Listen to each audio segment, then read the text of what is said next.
দেখো CH3 একটু বুঝো, হ্যাঁ, এগুলো বোঝার বিষয়, কিন্তু অক্সিজেন আর হলো হাইড্রোজেন। বলো এখানে অক্সিজেন পার্শিয়াল পজিটিভ হবে নাকি মানে কার্বন পার্শিয়াল পজিটিভ হবে? কার্বন যদি পার্শিয়াল পজিটিভ হয় তাহলে এখানে কি নিউক্লিওফিলিক এডিশন দিবে না ইলেকট্রোফিলিক এডিশন দিবে?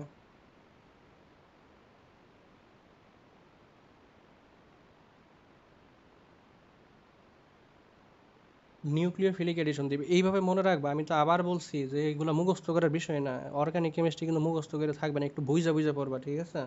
তারপর হইতেছে ওই যে অ্যালকিনের ক্ষেত্রে কেন আসলে ইলেকট্রোফিলিক দিবে ওইটাও আমি ব্যাখ্যা করছিলাম, ওইখানে ডবল বন্ড থাকার কারণে কিভাবে কি হয় ওইটাও আমি বলছিলাম।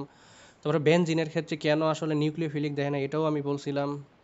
সরি, ইলেকট্রোফিলিক সংযোজন কেন দেয় না এটাও বলছিলাম। এখন আসো এই যে কার্বক্সিলিক অ্যাসিড যেটা, এটার ক্ষেত্রে একটু ব্যাখ্যা আছে, দেখো একটু খেয়াল করো। Carboxylic acid that means CH3COOH, একে তুমি যদি ভাঙো তাহলে তো এটাকে এইভাবে লিখতে পারো CH3COOH, তাই না? এইভাবে লিখতে পারো। তাহলে দেখো এখানেও কার্বন আছে, অক্সিজেন আছে। এখানে পজিটিভ নেগেটিভ ভাইবো না, আমি জাস্ট আন্ডারলাইন করার জন্য দিতেছি। এখানেও কার্বন আছে, অক্সিজেন আছে। এখানেও কার্বন ছিল, অক্সিজেন ছিল। তাহলে এই অ্যালডিহাইড যদি নিউক্লিওফিলিক এডিশন বিক্রিয়া দেয়, কার্বক্সিলিক কি দিবে কি না? একটু চিন্তা করে বলবা, 5 সেকেন্ড একটু চিন্তা করে দেখো দিবে কি না।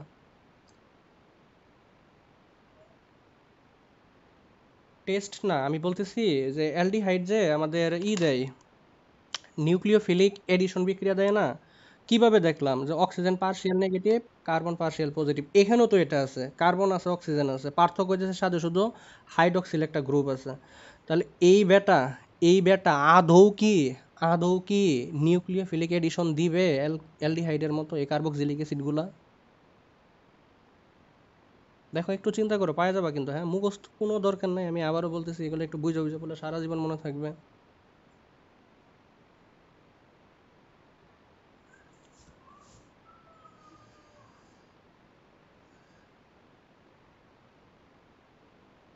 দুইটাই তোমার সামনে লিখে রাখছি, দেখো, অ্যালডিহাইড আর কার্বক্সিলিক অ্যাসিড। উপরেরটা আমরা জানি নিউক্লিওফিলিক এডিশন দিবে, এখন নিচেরটা দিবে কিনা। নিউক্লিওফিলিক, হ্যাঁ তোমার মত, আচ্ছা দিবে তাই তো। কিন্তু এখানে ঘটনা আছে অন্য কিছু, দিবে না, হ্যাঁ। তাহলে সবকিছু চাইলেই কিন্তু সম্ভব না। বেনজিনের ভিতরে ডবল বন্ড আছে, কিন্তু বেনজিন চাইলেও কিন্তু ইলেকট্রোফিলিক এডিশন দিতে পারে না। কেন দিতে পারে না? ওই ব্যাখ্যার মতোই হুবহু এই ব্যাখ্যা, একটু খেয়াল করে এখানে কি ঘটে। বলো মিথাইল গ্রুপ কি ইলেকট্রন ডোনার না ইলেকট্রন রিসিভার?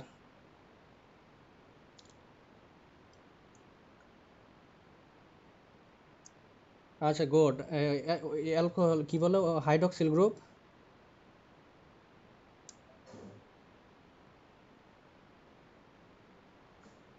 একে আচ্ছা এই ডোনেট করবে, গুড। এখন জায়গা মতো আসো, এখন তাহলে আমরা একটু বলি, দেখো। তাহলে তুমি বলছো দিবে, এখন আমি বললাম দিবে না, একটু প্রুফ করে দেখাই। তাহলে কোশ্চেনটা হলো এরকম যে হোয়াই, দেখো কিছু কিন্তু এগুলা মানে জটিল টাইপের কোশ্চেন কিন্তু এগুলা। তাহলে why carboxylic acid don't show nucleophilic addition বিক্রিয়া, নিউক্লিওফিলিক এডিশন বিক্রিয়া, হ্যাঁ। ভুলে গেলে বইলো, দরকার পড়লে আমি আবার আলোচনা করবো। তারপর অর্গানিক কেমিস্ট্রি কিন্তু মিস হওয়ার কোনো সম্ভাবনা নাই, 3টা কোশ্চেন আসবে, এটা মনে রাখো কিন্তু তোমাদের ইন্টারমিডিয়েটের জন্য। তাহলে নিউক্লিওফিলিক এডিশন কেন দিবে না এই কথাটা একটু খেয়াল করো। এখানে দুইটা কারণ আছে, তার মধ্যে একটা কারণ একটু খেয়াল করো। আমরা যদি অ্যালডিহাইডের ক্ষেত্রে একটু খেয়াল করি, অ্যালডিহাইডের ক্ষেত্রে CH3, এখানে ডাবল বন্ড, এখানে হাইড্রোজেন, এই বেটা পার্শিয়াল নেগেটিভ, এই বেটা পার্শিয়াল পজিটিভ হয়। কিন্তু ঘটনাটা কি, কার্বক্সিলিক অ্যাসিডের ক্ষেত্রে একটু খেয়াল করো, কার্বক্সিলিক অ্যাসিডের ক্ষেত্রে কি ঘটবে, CH3, ডাবল বন্ড ও হাইড্রোক্সিল। আচ্ছা, দেখো এই অক্সিজেন যেটা আছে এখানে পাশে, যে হাইড্রোক্সিল যেটা আছে, এটা কিন্তু ইলেকট্রন ডোনার, এইভাবেও বলতে পারো অথবা অন্যভাবে। দেখো তাহলে যেটা বলতেছিলাম, যে একটু বুঝছো কিন্তু, হ্যাঁ, এটা কিন্তু ভেরি ভেরি ইম্পর্টেন্ট, যে কেন বিক্রিয়া দিবে না, কেন দিবে না, এই প্রশ্ন কিন্তু মনে জাগাইতে হবে। তাহলে এখানে পার্শিয়াল নেগেটিভ, এখানে পার্শিয়াল পজিটিভ হওয়ার কারণে, এই পোলার আয়ন সৃষ্টি হওয়ার কারণে, মানে পোল সৃষ্টি হওয়ার কারণে, দেখো এখানে পার্শিয়াল পজিটিভ আর হলো পার্শিয়াল নেগেটিভ আসছে, তাই না? তাহলে এরা কিন্তু পোলার, এই পোলার হওয়ার কারণেই কিন্তু এরা রিয়াকশন পজিটিভ দেখাবে। কি রিয়াকশন? ওই নিউক্লিওফিলিক রিয়াকশন পজিটিভ দেখাবে, রিয়াকশন কিন্তু পজিটিভ দেখাবে। এই জিনিসটা কিন্তু একটু মাথায় রাখতে হবে। দ্যাট মিন্স এখানে কার্বন কিন্তু পার্শিয়াল পজিটিভ হওয়ার একটা চান্স পায়। চান্স পাই, ঠিক আছে? এটা একটু মনে রাখতে হবে কিন্তু। এখন এই পাশে একটু খেয়াল করো, এই নিচেটাতে একটু খেয়াল করো। এখানে কি ঘটে দেখো, এখানে এই যখন পার্শিয়াল নেগেটিভ হয়, দ্যাট মিনস এই যখন ইলেকট্রন নিয়ে নেয় তখন কিন্তু এই অক্সিজেন, এই পাশে যে অক্সিজেন আছে, এই অক্সিজেন কিন্তু শুধু অক্সিজেন নেই, কিন্তু তোমার অ্যালকোহলিক মানে বিষয়টি হচ্ছে হাইড্রোক্সিল এর সাথে আছে। যেহেতু হাইড্রোক্সিল আছে তাহলে এখানে কি হবে, এখানে এই ইলেকট্রন ডোনার, তাহলে কিন্তু এই ইলেকট্রন ডোনেট করবে কাকে, এই কার্বনকে। বুঝো, একটু খেয়াল করো কিন্তু। নর্মালি এই বেটা না থাকলে কিন্তু এই পার্শিয়াল পজিটিভ, এই পার্শিয়াল কিন্তু নেগেটিভ হয়ে যাইতো। কিন্তু এই থাকার কারণে, এই নেগেটিভ হওয়াতে, এই এই যে এখানে এখানে এই কার্বনে যখন তোমার ইলেকট্রনের ঘাটতি পড়বে, এই ইলেকট্রনের ঘাটতিটা কিন্তু এই হাইড্রোক্সিল গ্রুপটা কিন্তু পূরণ করে ফেলবে। আই রিপিট, একটু খেয়াল করো। এই হাইড্রোক্সিল না থাকলে এই কার্বন আর অক্সিজেনের মধ্যে পার্শিয়াল নেগেটিভ পজিটিভ এই উপরেটার মধ্যে কিন্তু তৈরি হইতো। কিন্তু এই হাইড্রক্সিল থাকার কারণে, এই হাইড্রক্সিল থাকার কারণে এই যখনই পার্শিয়াল পজিটিভ তৈরি হবে তখন কিন্তু এই ইলেকট্রন যে ডোনার, এই ডোনেট কিন্তু এখানে করে দিবে। দ্যাট মিন্স এখানে কিন্তু তোমার ইলেকট্রনের যে ঘাটতি আছে এই ঘাটতিটা কিন্তু পূরণ করে ফেলবে। আশা করি বুঝাইতে পারছি। এটাকে বলা হয় রেজোনেন্স। এখানে রেজোনেন্স ঘটবে, রেজোনেন্স অফ অক্সিজেন, অক্সিজেনের মধ্যে রেজোনেন্স ঘটবে। কিভাবে ঘটবে একটু এই মেকানিজমটা খেয়াল করো, দেখো। তাহলে একটু রেজোনেন্সটা আমি দেখাই। প্রথমে কি ঘটবে, ধরো এখানে CH3 না দিয়ে আমি আর দিলাম, অথবা অন্য কিছু দিতে পারো, কোনো সমস্যা নাই। তাহলে এখানে তোমার প্রথমে ইলেকট্রনটা ধরো এই নর্মালি উপরের মানে অক্সিজেন কি করবে, ইলেকট্রন টান দিবে। এই অক্সিজেন, আমি ফ্রি ইলেকট্রন সহগুলো একটু আঁকানোর চেষ্টা করতেছি, এখানে একটু বুঝো। তাহলে এই প্রথমে কিন্তু এই ইলেকট্রন টান দিবে, ওকে? আচ্ছা, টান দিল। যখন এই ইলেকট্রন টান দিবে এই কার্বনের ইলেকট্রন ঘাটতি হবে, আমরা জানি হাইড্রোক্সিল গ্রুপ কি, ইলেকট্রন ডোনার। তাহলে এই কিন্তু ইলেকট্রন এই কার্বনকে তখন দিবে। কার্বন অক্সিজেনকে দিতেছে, উপরের অক্সিজেনকে। আর এই অক্সিজেনের মানে হাইড্রোক্সিল গ্রুপের মধ্যে যে অতিরিক্ত ইলেকট্রনগুলো আছে, দ্যাট মিনস এই যে ইলেকট্রন ডোনার, সেই ইলেকট্রন কিন্তু আসবে কার্বনের মধ্যে। তাহলে এই কার্বন কি আলটিমেটলি কখনো পার্শিয়াল পজিটিভ হওয়ার কি সুযোগ পাবে? রায়ান, পাবে? না, পাবে না। তাহলে কিন্তু এই অক্সিজেন, এই অক্সিজেনের মধ্যে কিন্তু রেজোনেন্স হচ্ছে, মানে ইলেকট্রন কিন্তু ওঠানামা করতেছে। যখন এই ইলেকট্রন নিয়ে নিবে তখন কিন্তু এই কি ঘটবে, আগে ডবল বন্ড ছিল এখন সিঙ্গেল বন্ড, আগে 4টা ফ্রি ইলেকট্রন ছিল এখন 6টা ফ্রি ইলেকট্রন। দেন মিনস এখানে কিন্তু নেগেটিভ চার্জ তৈরি হলো। আর এই যে অক্সিজেন একে ইলেকট্রন দিয়ে দেওয়ার কারণে মধ্যবর্তী যে কার্বন অক্সিজেনের ডবল বন্ডটা ছিল, এই ডবল বন্ডটা কিন্তু এখন এই যে এর মধ্যে চলে আসবে, এই অক্সিজেনের মধ্যে চলে আসবে। এবং এখানে ফ্রি ইলেকট্রন ছিল কয়টা, 4টা, হয়ে যাবে 2টা। দেখো এখানে ছিল 4টা, এখানে কিন্তু হয়ে যাবে 2টা। আর হাইড্রোজেন তো পাশে ছিলই। এবং কি তৈরি হবে, এখানে পজিটিভ তৈরি হবে, এই পজিটিভ আর হলো এই নেগেটিভ। তাহলে এদের মধ্যে কি হবে, রেজোনেন্স হলো। রেজোনেন্স মানে কি, ইলেকট্রনের মানে একটা কাপাকাপি। আবার কিন্তু এই একই ঘটনা ঘটবে, এই যখন এই কার্বনকে ইলেকট্রন মানে এই উপরের অক্সিজেন যখন এই কার্বনকে ইলেকট্রন দিয়ে দিবে, এই কার্বন আবার ইলেকট্রন আগের অক্সিজেনকে ফেরত দিয়ে দিবে। তাহলে এই যে ধারাবাহিক ঘটনা ঘটতেছে, এই কারণে কিন্তু কার্বন কখনো, as a result carbon never chance to get partial positive, carbon কখনোই পার্শিয়াল পজিটিভ হওয়ার সুযোগ পাবে না। পার্শিয়াল পজিটিভ যদি না হয় নিউক্লিওফিলিক এডিশন কি দিবে?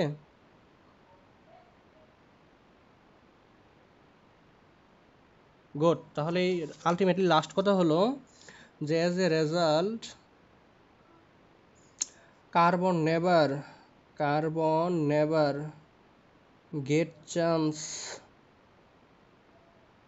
টু acquire partial পজিটিভ, তাহলে কখনো সে পার্শিয়াল পজিটিভ হওয়ার সুযোগ পাবে না। সো এই জন্যই সো নট শো, তাহলে কি, নিউক্লিওফিলিক এডিশন দিবে না, ঠিক আছে? তাহলে এই বেটা কেন দিবে না, আশা করি বুঝাইতে পারছি। তাহলে এই যেহেতু দিবে না, এর ডেরিভেটিভ যতগুলো আছে, অ্যাস্টার, অ্যামাইড, ওই যে আরও বিভিন্ন ক্লোরাইড যে এসিটাইল ক্লোরাইডগুলো যে আছে, এইগুলো কিন্তু দিবে না, ঠিক আছে? তাহলে এই জিনিসগুলো একটু মনে রাখতে হবে। তাহলে কেন দিবে না, এই ব্যাখ্যাটা কিন্তু আমরা সুন্দর করে বুঝছি, আশা করি বুঝাইতে পারছি। একটু রিভিশন দিলে উঠে যাবে। এখন আসো, এখানে কয়েকটা কথা আছে, একটু খেয়াল করো। কথাগুলো হলো এই যে আমরা যে বললাম অ্যাসিড, একটা হলো ইথানোয়িক অ্যাসিড আর একটা হলো মিথানোয়িক অ্যাসিড। মানে ইথানোয়িক অ্যাসিডের আরেকটা নাম আমরা জানি অ্যাসিটিক অ্যাসিড, এখান থেকে ভিনেগার তৈরি করা হয়, অনেক কিছু আমরা জানি, সমস্যা নাই। এখন এই যে মিথানোইক অ্যাসিড আর হলো ইথানোইক অ্যাসিড, আমরা কিন্তু এই দুইটা নিয়ে এখনো পড়ে আছি। তাহলে মিথানোইক অ্যাসিড আর হলো ইথানোইক অ্যাসিড দুইটাই অ্যাসিড, কিন্তু এখন কথা হলো কে দুর্বল কে শক্তিশালী, এই জিনিসটা একটু প্রুভ করবো আমরা। দেখো তাহলে একটা হলো HCOOH আর একটা হলো CH3COOH। তোমার কি মনে হয় বলো তো কোনটা শক্তিশালী কোনটা দুর্বল?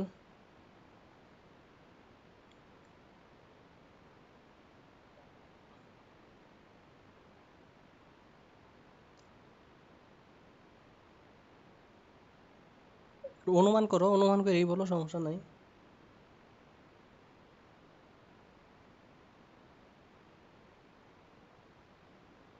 কেন মিথানোইক অ্যাসিড কেন হবে?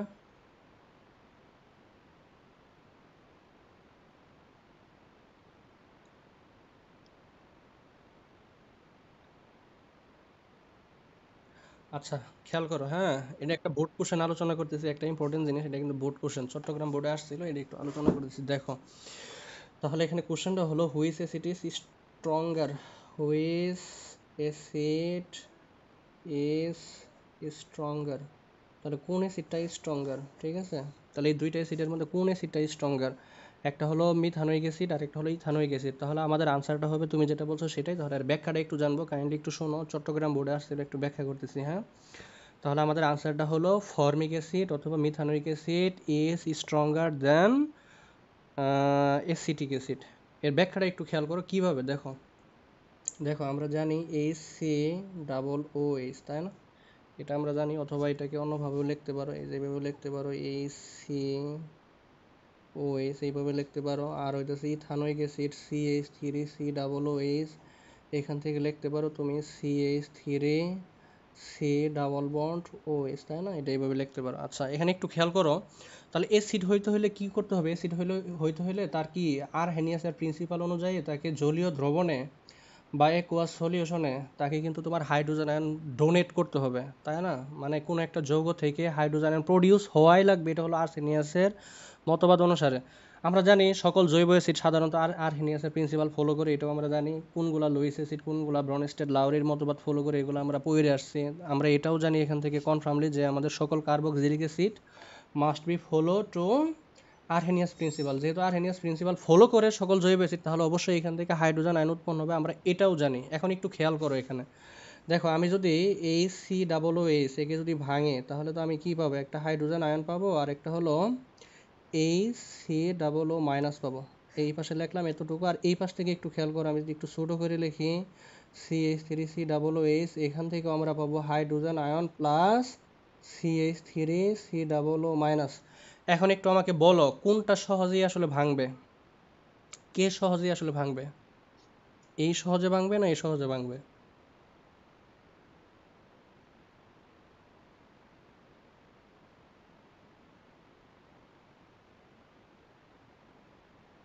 কেন?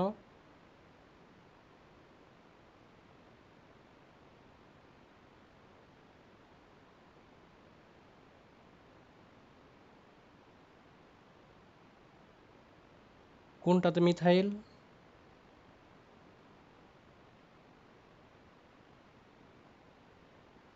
গুড, হ্যাঁ, তারপর বলো। Good, very good. হুম, তারপর?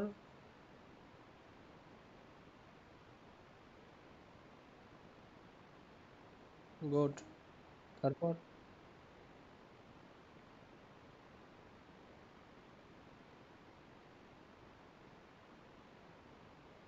গুড,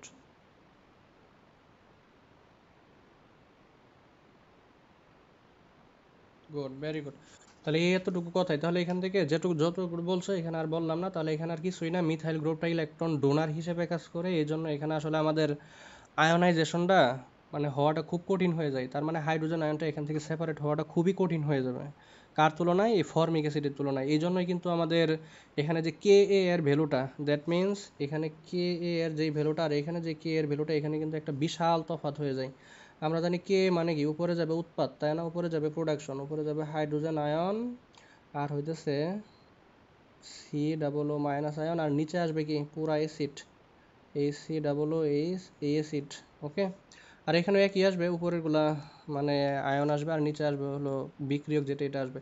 এখানে একটু মানগুলো চাইলে মনে রাখতে পারো। দেখো কে এর মান যেটা এখানে, এটা হলো 1.8 ইন্টু 10⁻⁻4, আর এখানে হলো তোমার 1.8 ইন্টু 10⁻⁻5, 10 গুণ বেশি কিন্তু, হ্যাঁ। কার তুলনায়? ইথানোয়িক অ্যাসিডের তুলনায়। একটু মনে থাকলে বলো তো, যার কে এ এর মান বেশি তার পিএইচ বেশি না কম?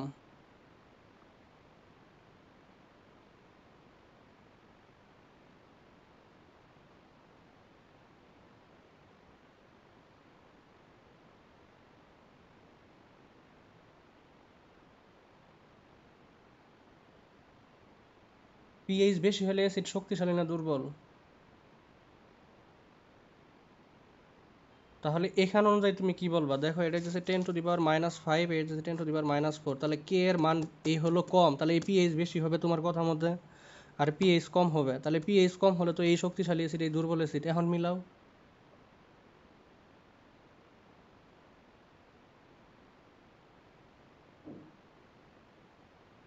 দেখো তুমি বলতেছো কে এ এর মান কম হইলে পিএইচ বেশি, রাইট?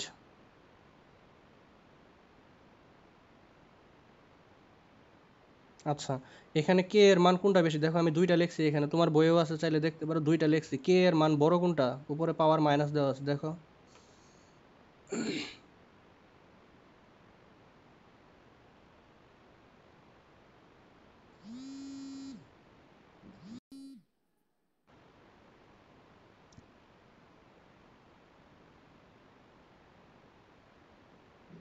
আবার বলো, এটা আবার বলো, কনফিউশন লাগায় না, একটু আবার বলো, ক্লিয়ার হও।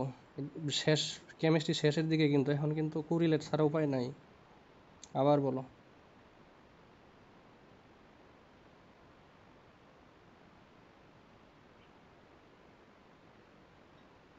হুম।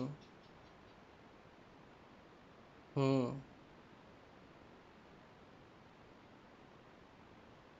Good, very good.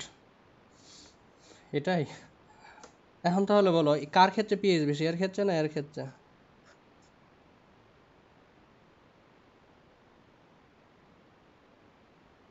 পিএইচ বেশি, এর ক্ষেত্রে পিএইচ বেশি, এর ক্ষেত্রে পিএইচ কম। এখন ঠিক আছে, ঠিক আছে। তাহলে যার কে এ এর মান বেশি তার কিন্তু পিএইচ কম, ঠিক আছে। আর যার কে এ এর মান কম তার পিএইচ কিন্তু বেশি। এটা একটু মনে রাখলে কিন্তু হয়ে গেল। অথবা যে পিকে এ দিয়েও মনে রাখতে পারো, পিকে এটাও কিন্তু প্রাইস কাছাকাছি ওইরকমই। মানে পিকে এ আর পিএইচ কিন্তু একই, মানে পিকে ইজ প্রপোর্শনাল টু কিন্তু পিকে এ ইজ প্রপোর্শনাল টু কিন্তু পিএইচ, বাট কে কিন্তু উল্টা, কে যত বেশি হবে পিএইচ কিন্তু তত কম হবে। কে এ কে বি এগুলো একটু মনে রাখবে, যে ফার্স্ট পেপারে 4 নাম্বার চ্যাপ্টারে কিন্তু পড়াইছিলাম। তাহলে এখান থেকে আমরা কিন্তু প্রুফ পাইলাম যে আমরা আসলে কোন অ্যাসিডটা শক্তিশালী, কোন অ্যাসিডটা দুর্বল।